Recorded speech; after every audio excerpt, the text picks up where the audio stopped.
Сайн байцгаана уу. Эрхэм үзэгчдийн мэндийг хүргье. За Америкийн нэгдсэн улсын нийслэл Вашингтон дэсийн хотоос ярьж байна. Өнөөдөр Вашингтон дэсийн хотын цагаар бол 2026 оны 3 сарын 5-ны пүрэв гараг. Орооны 6 цаг болж байна. За ажлын дараагаар энэхүү тооч мэдээг та бүхэнд хүргэж байгаа. За ойролт орондод үүссэн Ираныг тойрсон дайн дажин мөргөлдөөн сөргөлдөөн өнөөдөр бол Вашингтон дэсийн хотын цагаар ийхүү 5 дахь өдөртөөгөө солгож байна. За тиймээс энэ өдөр Ираны дайны 5 дахь өдөр олон нийтийн анхаарлыг татаж хэвлэлүүдийн тэргүүн үгнээнд бичигдэж байгаа дараах 10 сэдвээр товчилж мэдээг хүргье. За нэгдүгээрт Америк нэгдсэн улс Иран дахь цэргийн ажиллагаагаа улам идэвхжүүлж байна. За сүүлийн 24 цагийн дотор бол дагаараас маш ширүүн тогтолгоо хийж байгаа тухай мэдээллүүд шил шилээдээр гарч байгаа. За нөгөөтэйгөр Пентагоны мэдгдснээр бол Ираны тэнгисийн цэргийн хүч нөөцийг бол ерөнхийд нь сөнөөж далайн Ерол руу илгээсэн тухай мэдэгдэж байгаа. За тухайлбал урьдчилан бол Шри-Ланкийн эрэг орчимд Америк нэгдсэн улсын тэнгисийн цэргийн шомбогч онгоц Ираны Айрис Диана гэх нэртэй фрегат ангиллын хөлөг онгоцыг далайд живүүлсэн мэдээлэл олдын анхаарлыг татлаа. Ер нь дэлхийн 2 дугаар дайнаас хойш дэлхийн улс орнуудын тэнгисийн байлдааны томоохон хөлөг онгоцыг живүүлсэн тохиолдол бол тун цөөхөн гарч байсан юм байна. За тухайлбал саяын энэхүү тохиолдлын хувьд бол Америк нэгдсэн улсын хувьд 1945 оноос хойш харин дэлхийн тэнгисийн байлдааны түүхэнд бол 1982 оноос хойш ийхүү аль нэг орны шомбогч онгоц дайсан орныхоо байлдааны хөлөг онгоцыг устгасан анхны тохиолдол болж байгаа тухай хэвлэлүүдээр онцолж байна. Ираны байлдааны томоохон хөлөг онгоц ийхүү сөнөж далайд живснээр наад зах нь 87 хүн амиа алдаж 61 хүн сургаггүй болсон тухай мэдээлжээ. За мөн үүний зэрэгцээгээр 2024 онд ашиглалтанд орж байсан Ираны хамгийн сүүлийн үеийн технологийн дэвшилтэт технологийн гэж нэрлэгдэж байгаа. Шахид Саяд Шираз гэх нэртэй корвет ангиллын далайн хөлөг онгоцыг мөн устгасан тухай мэдээллээ.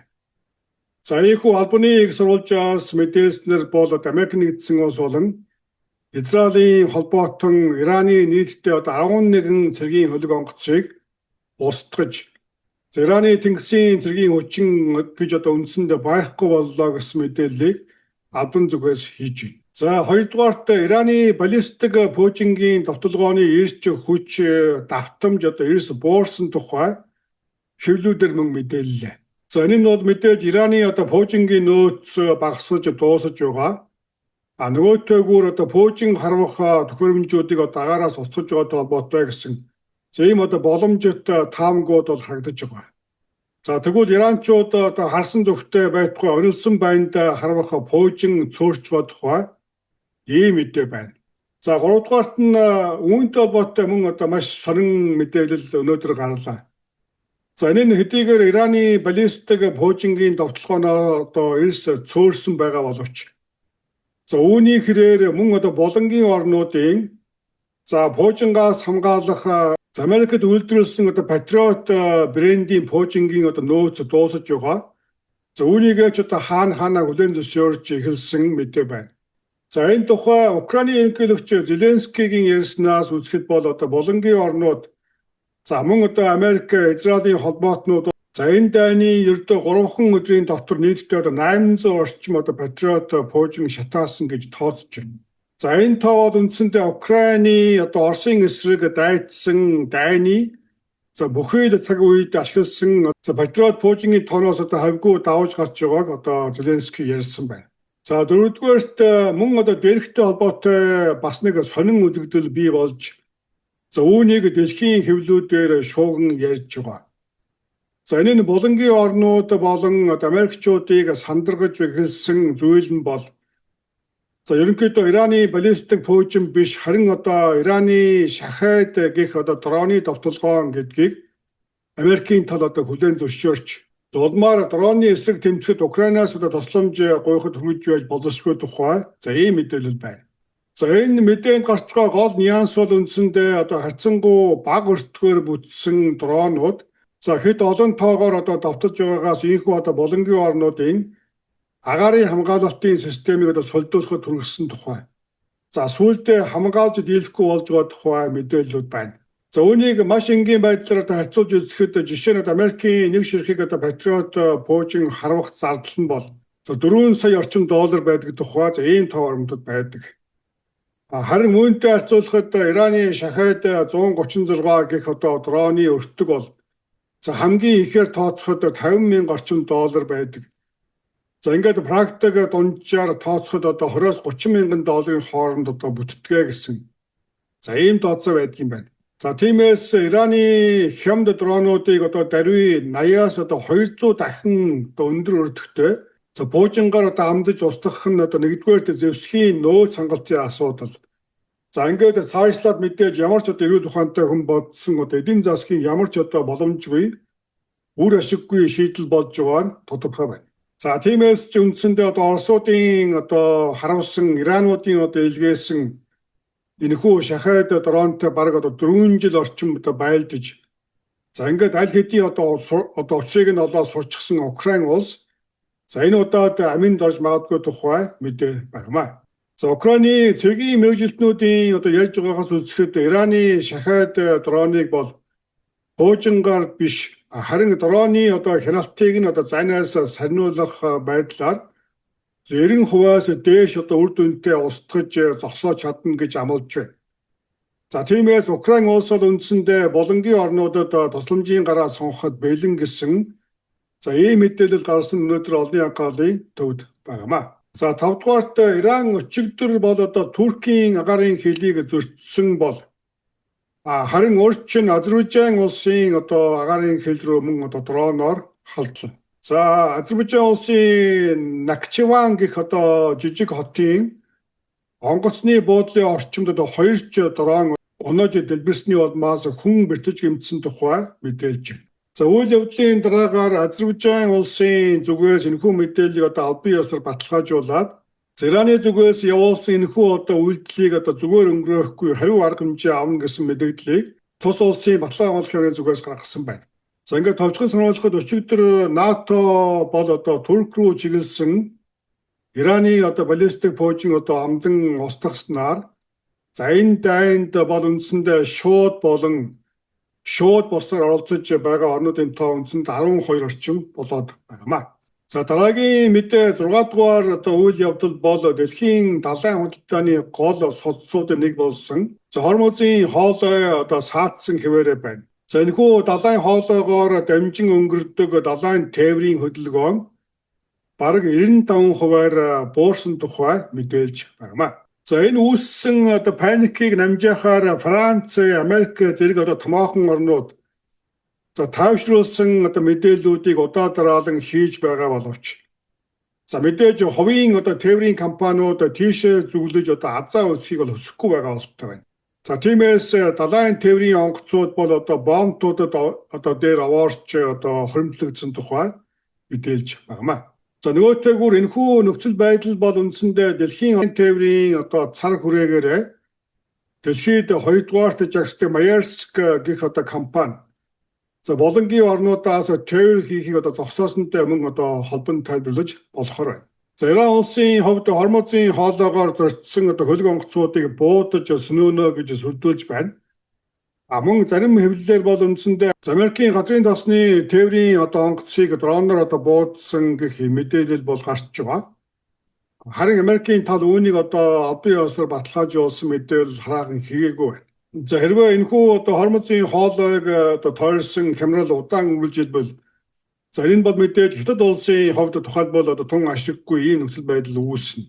За тиймээс Хятад улсын хувьд одоогийн байдлаар нөхцөл байдлыг одоо ажигласан байдалтай байна. За ингээд удахгүй Америкийн ерөнхийлөгч Трамп Хятадын дарга Шитэй уулзахаар тавлсан байгаа. Тиймээс энэхүү уулзалтаас өмнө одоо нөхцөл байдал хаашаа эргэх за ингээд мэдээж асуудал шийдэгдээгүй одоо энэхүү байдал нь одоо Хятад улсад нөлөөсөн нөхцөлд за Трамп Ши нарын уулзалт бол тийм одоо аятай уур амьсгал болохгүй гэсэн ийм тамга байна.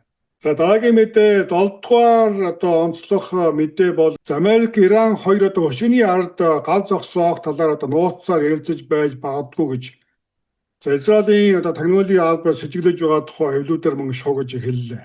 За хэдийгээр талууд бол үүнийг олон нийтэд өгүүлсэн утгатай мэдгдэл хийж байгаа боловч Израилийн тал Америк холбоотондоо тун итгэлгүй байдалтай байгаа тухай онцлон мэдээлжээ. За үүний учир нь хэвлүүдээр бол Ираны эрх баригчдын зүгээс Америкт шууд хэлэлцээрт ороход бэлэн гэсэн. За тэр ч тухай цөмийн хөтөлбөрөөс татгалзахад бэлэн гэсэн амлалт өгсөн тухай мэдээлж байгаа. За энэ мэдээлэл бол хэвлүүдээр тун түгээмэл гарч байна. Үүнтэй холбоотой Трамп ч өөрөө бас мэдээлэл хийж байсан. За Трампын ярьснаас үзэхэд Ираны талаас маш олон их сурвалжаар мэдээлэл хөргүүлж улмаар Америкийн нэгдсэн улстай хэлцээний ширээнд суух сонирхолтой байгааг илэрхийлж байгаа тухай Трамп ярьж байсан. За энэ цаг үед бол үндсэндээ Израиль улс бол нэгэн тэглүүлсэн ажлынхаа эцсийг үзэх хүсэлтэй байгаа бол. За харин магадгүй Америкийн нэгдсэн улсын хувьд дайныг зогсоохын тулд мэдээж нөгөөтэйгүр дотоодод үүсэж байгаа шахалтын улмаас хэлэлцээрт орохыг үгүйсэхгүй. За ийм нөхцөл байдал байж болохоор байна. За энэ мэдээлэл гарсантай зэрэгцээд мөн өнөөдөр Политико сонинд нэгэн мэдээ гарсан байна. За Политико сонинд мэдээлснээр Америкийн нэгдсэн улсын тал бол үндсэндээ Иранд явуулж байгаа цэргийн ажиллагаагаа наад зах нь ирэх 9 сар хүртэл үргэлжлүүлэхээр тооцож байгаа тухай мэдээлсэн байнамаа. За ингээд энэ мэдээлэл хэр ортой гэдгийг ойрын өдрүүдэд олон нийт тодорхой харах нь бол ойлгомжтой байна. За ингээд дараагийн 8 дугаарт онцолж байгаа мэдээ бол Америкийн нэгдсэн улс Ираны дэглэмийн эсрэг довтлуулахаар Ирак дахь хэдэн мянгаар тоологдох Курд дайчдыг бэлтгэж улмаар Ираны баруун хил орчимд илгээж байгаа нь дэлхийн нийтэд тодорхой болж байна. За өмнөх өдрүүдэд энэ мэдээ бол тун албан ёсны төвшөнд мэдээлэгдээгүй хэвлүүдээр янз бүрийн ялгаатай мэдээ гарч байсан. За тиймээс өмнө гарч байсан мэдээллүүдэд бол Иран дахь Курдийн дайчид бослого гаргаж байна гэсэн мэдээлэл гарч байсан бол. Өнөөдөр гарсан мэдээлэлээс үзэхэд Америкийн төв тагнуулын алба буюу CIA байгууллагаас гол төлөв Ирак дахь Курдуудыг дайгшилж байгаа гэсэн мэдээлэл амгалж байна. За тэр ч байтугай орон нутгийн хэвлүүдээр бол Курдуудын довтлогоон аль хэдийн Ираны баруун хил орчимд эхэлсэн гэдэг мэдээлж харагдаж байна. За ямар ч тач Америк Израилийн холбоотон бол Иранд цэрэг оруулах нөхцөл үүсчих юм байна. Эхний ээлжинд өөрсдийн явган цэрэг оруулахгүй. Харин үүний оронд Ираны одоогийн дэглэмийн эсрэг зогсдог Курдуудыг оруулахаар Баатуг нь чангалж байгаа мэдээ үнэн бодиттой болж байна. За энэ ч мэдээний улмаас өнөөдөр бас гарч байгаа мэдээлэлээс үзэхэд Ираны цэргүүд бол Курдуудын байршлуудыг илүү бас онилж пуужин харуулж байгаа гэсэн ийм бас нотлогдоогүй мэдээ байна. За дараагийн онцлог 9 дугаар мэдээ бол газрын доосны үн огцом өсөж тэнгэрт тулна гэсэн таамаг намжиж байгаа тухай мэдээ байна. За саяын дайны дараах үндсэндээ 2-3 өдөрт Брент маркийн газрын доосны үн баррел нь 82-83 орчим долларт хүрч огцом өссөн. За тэгвэл нефтийн үн цаашид өсөхгүйгээр тогтворж хандлагатай болсныг эдийн засагчид бас онцолж байна. За энэ бол Америкийн нэгдсэн улс Иранд довтлохоос өмнө Венесуелийн газрын досыг хяналтандаа авсан. За нөгөөтэйгүр Ираны хямрал эхлэх нь нэгэнт тодорхой болоод байснаас дэлхийн улс орнууд харьцангуй эртнээс бэлтгэж эхэлсэнтэй холбоотой гэж тайлбарлаж байна. За мөн Ираны довтлохоонд өртөж Ираны эсрэг дайнд татагдсан ороод байгаа Катар улс шингүүлсэн хийн үйлдвэрлэлээ зогсоосноор мөн үнэн огцом өснө гэсэн таамаг гарч байсан. Тэгэвч ийм зүйл бол үндсэндээ болсонгүй. Харин жисэргээрээ шингүүлсэн хийн үн огцом буурч эхэлсэн сонин мэдээ байна.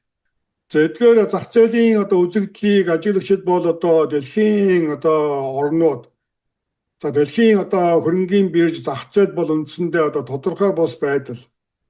Олныг хамарсан өмнө самун дайн дайжны шоконд үндсэндээ дасан зогсож эхэлсний шин дэмбгэ гэсэн. Ийм сонин өнцгөөс тайлбарлаж байгаа нь харагдаж байна. Ингээд сүүлийн онцлог 10 дугаарт жагсаж байгаа мэдээ бол За Америкийн нэгдсэн улсын дотоодод бол улс төрийн одоо хүрээнд ерөнхийлөгчийн Иранд явуулсан цэргийн ажиллагааг ер нь дэмжих урамсгал давмгаалж байна. За адаглал бүгд найрамдах нам дотор оюун нэгдэлтэй ерөнхийлөгчийн одоо ажиллагааг дэмжсэн байр суурьтай байна. За өчигдрийн мэдээгээр мэдээлсэнчлэн Сенатын танхимд бол одоо ерөнхийлөгч Трампын Иранд явуулж байгаа цэргийн ажиллагааг одоо хязгаарлах тухай хуулийг Виржиниа мужийн сенатор Марк Warner одоо санаачилж зүтгүүлсэн боловч Сенатын бүгд найрамдах намын гишүүдийн одоо олонхоор хэлэлцгээс татгалзсан байгаа.